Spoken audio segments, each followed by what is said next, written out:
ఏ శుభకార్యానికైనా శుభారంభం. మరి ఇక మన దిల్లున్న మహారాజు దిల్ రాజు గారిని మాట్లాడవలసిందిగా కోరుతున్నాం. గట్టిగా చప్పట్లు.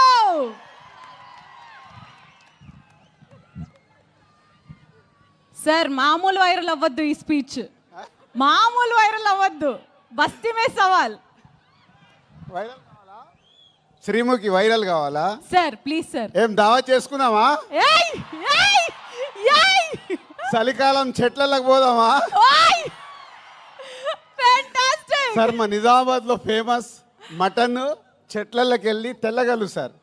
అప్పు మార్నింగ్ తీస్తే ఫ్రెష్గా తాగితే నీరాది వేరే లెవెల్లో ఉంటుంది. మా వాళ్ళకి సినిమా కంటే మన దగ్గర సినిమాలు ఇవన్నీ తక్కువ కాబట్టి మీ దగ్గరికి వెళ్ళి రియాక్షన్ అదే తక్కువ వస్తుందని మా డైరెక్టర్ చెప్పా. ఆంధ్రాలో వెళ్తే సినిమాకు ఒక వైబ్ ఇస్తారు, మన దగ్గర అయితే తెల్లగల్లికి మటన్కి వైబ్ ఇస్తాం. అందరికి నమస్కారం. నిజామాబాద్ ఇంతకుముందు ఒకసారి ఇక్కడ ఫిదా ఫంక్షన్ చేసాం. ఆ రోజు వర్షం పడి సరిగ్గా జరగలేదు. సో మొన్న అనిల్ రావిపూడి సార్ నిజామాబాద్లో ఫంక్షన్ చేద్దాం అన్నాడు. నేనేమో గేమ్ చేంజర్ అని మొత్తం దేశం అంతా తిరుగుతున్నాను. సో అనిల్, శిరీష్ గారు, వెంకటేష్ గారు ఈ సినిమాని వాళ్ళ భుజాల మీద వేసుకొని 72 రోజుల్లో ఫినిష్ చేశారు ఇంత పెద్ద సినిమాని. సో నిజామాబాద్లో ఈవెంట్ అనుకున్నప్పుడు తప్పకుండా ప్లాన్ చేద్దామని మా సుధాకర్కి వీళ్ళకి అప్పచెప్తే ఇమీడియట్గా ఇది ఈవెంట్ ఇక్కడ ఆర్గనైజ్ చేశారు. ఫస్ట్ టైం నాకు తెలిసి నిజామాబాద్లో ఫుల్ ప్లేడ్జ్ ఒక సినిమా ఈవెంట్ జరగడం.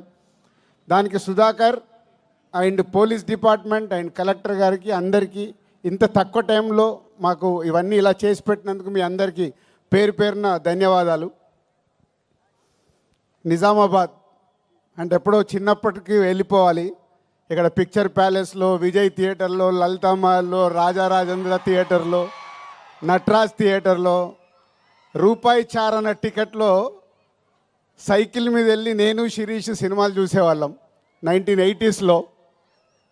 అలా సినిమాల మీద ఇష్టం పెరిగి సినిమా ఫీల్డ్లోకి వస్తామని కూడా మాకు తెలియదు, కానీ ఆ ఇష్టం ప్రతి సినిమాలు చూడాలని. ఇక్కడ నాగేశ్వరరావు ఉన్నారు, పిక్చర్ ప్యాలెస్లో మాకు రూపాయి చారణ టికెట్ ఇచ్చి కూర్చోబెట్టేవాడు. తర్వాత లలితామాల్ థియేటర్లో రూపాయిన్నర టికెట్ వెనకాల లైన్ ఉండేది. అప్పుడు మా దగ్గర 5 రూపాయలు తీసుకొని వస్తే సినిమా చూసిపోవాలి ఇద్దరం. మధ్య ఇంటర్వెల్లో 50 పైసలు పెట్టి పాప్కార్న్ కొనుక్కోవాలి 5 రూపీస్లో. చాలా సినిమాలు చూస్తూ ఎదుగుతూ ఈరోజు అదే నిజామాబాద్లో మా 58వ సినిమా ఈవెంట్ చేయడం అనేది చాలా గర్వంగా ఉంది.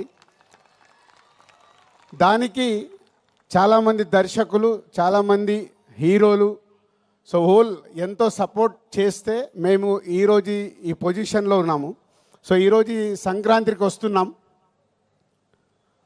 ముందు దర్శకుడు అనిల్ రావిపూడి గురించే మాట్లాడాలి. అనిల్ రావిపూడి ఒకసారి మా సినిమాకి వంశీ పైడిపల్లి దగ్గర రైటర్గా వచ్చి వెళ్ళాడు ఒక సినిమాకి. తర్వాత పటాసన్ సినిమా తీసినప్పుడు ఆ సినిమా డబుల్ పాజిటివ్ నాకు చూపించడానికి ఎన్టీఆర్ ఆర్ట్స్ హరి సినిమా చూపించాడు. సినిమా నచ్చి ఆ సినిమా మొత్తం ఆంధ్రప్రదేశ్, తెలంగాణ రైట్స్ తీసుకున్నాం. అప్పుడు మా పరిచయం ఏర్పడింది. ఆ పరిచయం కాస్త ఇప్పుడు 8 సినిమాల్లో 6 సినిమాలు ఈ బ్యానర్లోనే చేసి ఈ బ్యానర్కి ఈరోజు ఒక పిల్లర్ డైరెక్టర్ లాగా నిలబడ్డాడు. అంటే ఒక ఎమోషనల్గా ఒక సినిమాకి మేము ఎలా ఆలోచిస్తామనేది ఆలోచిస్తూ అనిల్ మాతో ఒక జర్నీ పెడుతూ ఒక మామూలు కుటుంబంలో నుంచి, వాళ్ళ ఫాదర్ ఇక్కడ ఉన్నారు, రండి సార్, వీళ్ళ నాన్న ఆర్టీసీ డ్రైవర్. అంటే ఇవన్నీ నా గురించి కానీ, ఇందాక శిరీష్ గురించి కానీ, అనిల్ గురించి కానీ ఎందుకు చెప్తున్నామంటే ఒక మామూలు స్థాయి నుంచి మేము ఈరోజు ఈ స్థాయికి వచ్చాం సినిమా వల్ల. వాళ్ళ ఫాదర్ ఆర్టీసీ డ్రైవర్. సినిమా పైన ఇంట్రెస్ట్తో అనిల్ హైదరాబాద్కి వచ్చిన తర్వాత రైటర్ కాస్త డైరెక్టర్ అయ్యి ఈరోజు ఒక తెలుగు ఫిలిం ఇండస్ట్రీలో ఒక టాప్ డైరెక్టర్గా, వన్ ఆఫ్ ద టాప్ డైరెక్టర్గా నిలబడ్డాడు. ప్రతి సినిమా దాన్ని ఎలా సక్సెస్ చేయాలి దానికోసమే 24 గంటలు అందరికీ ఒక హీరోకి కానీ హీరోయిన్స్ కానీ యాక్టర్స్ కానీ ఆయన్నే యాక్టింగ్ చేసి చూపిస్తాడు. ప్రతి సినిమాకి మ్యూజిక్ ఆల్ టెక్నీషియన్స్తో పని చేయించుకుంటాడు. Anil, thank you very much, thank you very much. So ఈ సంస్థకి ఈరోజుకు వన్ ఆఫ్ ద పిల్లర్ అయినందుకు thank you very much. And ఈ సినిమాలో ఒక బ్లాక్ బస్టర్ పొంగల్ అని రాపిచ్చావు. నువ్వు ఎందుకు రాయించావో నాకు తెలియదు. ఎస్, ఈ సంవత్సరము మా సంస్థకి blockbuster Pongal year. First time ఒక pan India cinema Game Changer ready అయింది జనవరి 10th రిలీజ్ అవ్వటానికి. ఇంకొక పక్కన మా కాంబినేషన్లో వస్తున్న ఈ సినిమా అండ్ విక్టరీ వెంకటేష్ గారు సీతమ్మ వాకిట్లో సిరిమల్ల చెట్టు, F2, F3 ఇలా మా బ్యానర్లో అన్ని సూపర్ హిట్ సినిమాలు చేసి మళ్ళీ కాంబినేషన్లో వస్తున్న సినిమా సంక్రాంతికి వస్తున్నాం ఒక పక్కన. ఈ 2 సినిమాలు, అలాగే డాకు మహారాజ్, అది కూడా నైజాం డిస్ట్రిబ్యూషన్ మేమే చేస్తున్నాం. అందుకే బ్లాక్ బస్టర్ పొంగల్. నువ్వు రాయించావు పాట, ఆ పాట మా కోసమే రాయించినట్టు, ఆ పదాన్ని మా కోసమే రాయించావు. Anil, thank you very much. So డెఫినెట్గా ఈ సంక్రాంతి, ఈ పొంగల్ మాకు ఒక special. And heroines Aishwarya Rajesh, Telugu అమ్మాయి అయినా చెన్నైలో స్థిరపడి ఎప్పుడు మంచి అవకాశం వస్తుందా అని వెయిట్ చేస్తూ ఒక అద్భుతమైన అవకాశం ఈ సినిమాలో ఒక మిడిల్ క్లాస్లో ఉండే ఒక వైఫ్గా ఈ సినిమాలో చేసి, రేపు మీరు సినిమా చూసినప్పుడు అర్థమవుద్ది. మీరు కడుపు పట్టుకొని కడుపు నవ్వుతూనే ఉంటారు. ఆ అమ్మాయి అంతా న్యాచురల్ పర్ఫార్మెన్స్తో అద్భుతంగా చేసింది. పోతే ఐశ్వర్య రాజేష్ గారి గురించి ఒక మాట చెప్పాలి. ఈ మధ్య ఒక డైరెక్టర్ నాకు కథ చెప్పాడు, మన ఇట్లా కజిన్స్ మీద, ఒక అమ్మాయి 3 అబ్బాయిల కజిన్స్ కథ, క్రాంతి మాధవ్.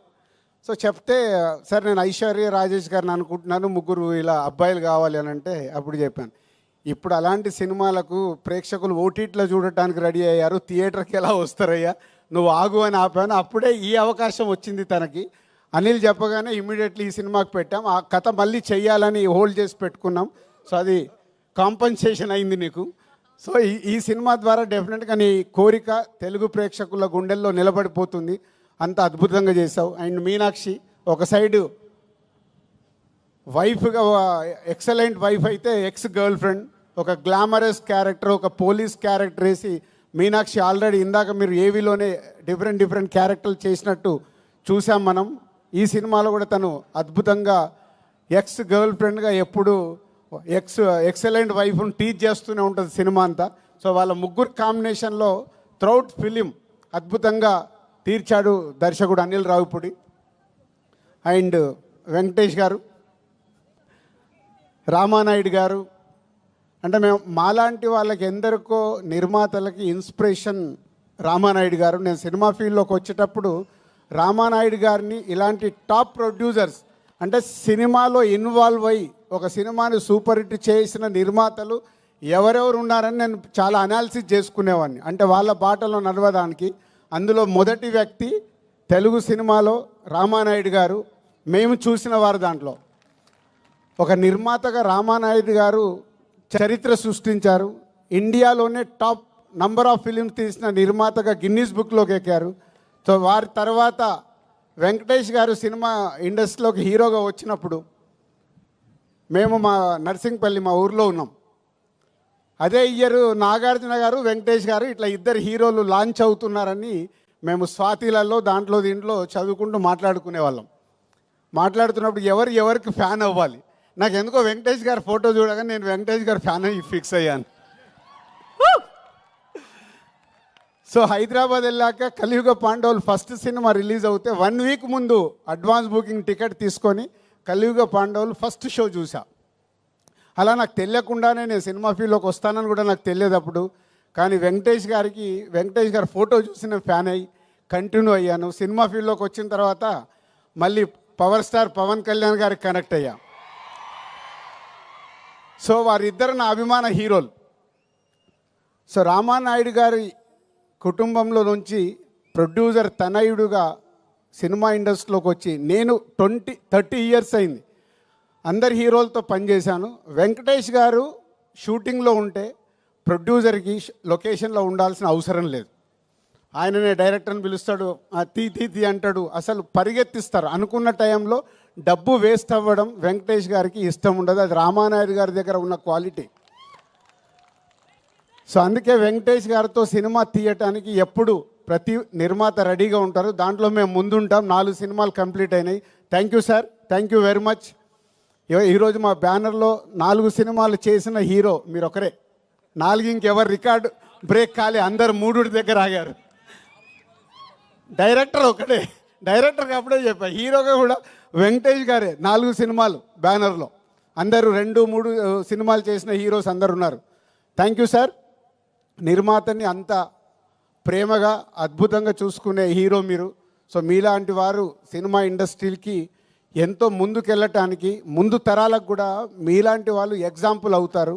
మిమ్మల్ని చూసి నెక్స్ట్ జనరేషన్ హీరోలు కూడా, నేను ఇందాక రామానాయుడు గారిని చూసి ఎలా అయితే నేర్చుకున్నానని చెప్తున్నానో, వెంకటేష్ గారిని చూసి నెక్స్ట్ జనరేషన్, యంగ్ జనరేషన్ వాళ్ళందరూ వాళ్ళు చేస్తుంది చూస్తే చాలా ఉపయోగం. సో మీలాంటి వారందరికీ thank you very much. And సంక్రాంతికి వస్తున్నాం. సినిమా ఈ కథ విషయంలో అనిల్ ఎప్పటి నుంచో నాకు 3 కథలు చెప్పాడు. అనిల్ గుర్తుందో లేదో, 3 డిఫరెంట్ స్టోరీస్. ఈ కథ నాకు ఫైనల్ చెప్పినప్పుడు ఆ 3 కథల్ని తీసుకొచ్చి ఈ స్టోరీలోనే పెట్టుకున్నాడు. అంటే మామూలుగా అయితే డిఫరెంట్గా ఆలోచించుకుంటే 3 ప్రాజెక్ట్స్ అవుతాయి. లేదు, ఈ సినిమాని సూపర్ హిట్ చెయ్యాలంటే అన్ని ఎఫర్ట్స్ తీసుకొచ్చి ఈ సినిమాలో పెట్టాడు. ఈ సినిమా గురించి నేను ఎంత ఎక్కువ వచ్చినా మాట్లాడవచ్చు, ఎందుకంటే it's going to blockbuster hit. ఇది అనిల్తో నా జర్నీలో నేను ముందే చెప్పేస్తూ ఉంటాను. అనిల్కి నాకు అనిల్ ఇది హిట్ సినిమా, అనిల్ ఇది సూపర్ హిట్ సినిమా, ఇలా ఎప్పుడు నేను కొంచెం ఓపెన్గా మాట్లాడుతుంటాను. దాన్ని 90% అనిల్కు అర్థమవుద్ది. 10% అప్పుడప్పుడు ఏంటి రాజుగారు నాది కొంచెం తక్కువ చెప్తున్నానని కూడా అనుకుంటాడు. బట్ ఈ సినిమా విషయంలో కథ విన్న దగ్గర కానీ, మొన్న నేను ఫైనల్ నాకు సినిమా చూపించినప్పుడు కానీ, it's going to block buster hit. ప్రేక్షకులకి కడుపుప్ప నవ్విస్తూ, ఇందాక మీరు ట్రైలర్లో చూశారు, excellent wife, ex girl friend. ప్రతి ఒక్కరికి ఎక్కడో ఒక దగ్గర లైఫ్లో 90% జనాలకి తగులుతుంది ఇది. సో త్రౌట్ ఎంటర్టైన్మెంట్ నింపుతూ నవ్విస్తూ బ్లాక్ బాస్టర్ పాటలు చేయించుకున్నాడు.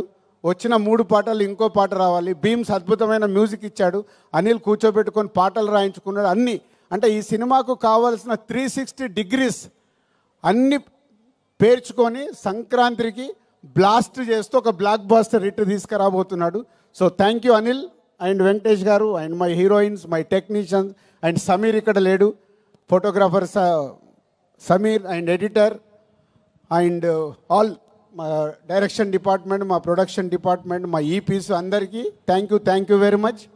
అండ్ ఈ సినిమా నా పైన బాధ్యత లేకుండా ఈ సినిమాని కంప్లీట్ చేసి 72 రోజుల్లో మాకు ఒక బ్లాక్ బాస్టర్ ఇస్తున్న హోల్ టీమ్కి మీ అందరికీ థ్యాంక్ యూ వెరీ మచ్.